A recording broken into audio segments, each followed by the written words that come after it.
Hello, family. So I wanted to jump on to share the message that we received today from church. The topic was called to be a sellout, Matthew 19:16 through 23. Happy Sunday, everybody. So the message was basically talking about this young man who was in the presence of God. And he was pretty much saying like, hey, God, I did everything that I was supposed to been doing since youth.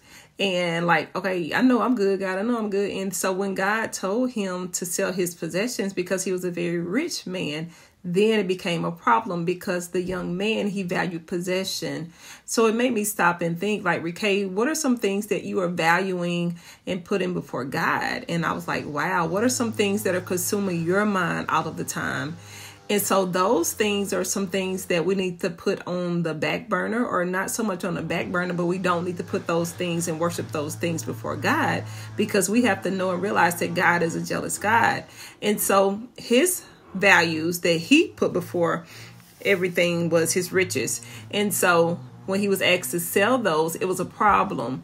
So we have to make sure that we are valuing God, number one, and that we're not getting caught up in our riches, or getting caught up in relationships, or getting caught up in living like the Joneses, or getting caught up in positions, all these different things that we could worship.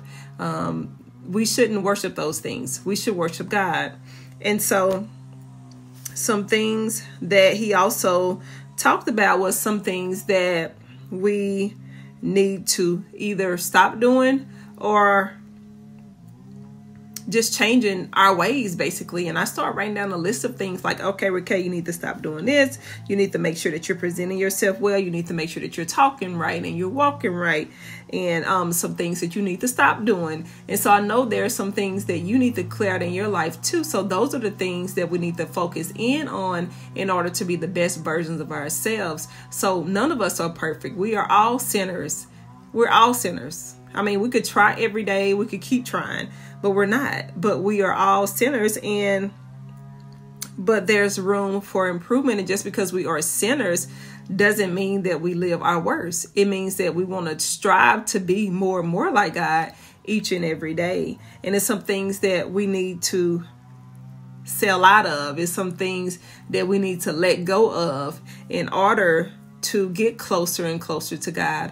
I don't want anything coming in between my relationship with God. And so those things that are consuming our lives, we need to stop and let those things go.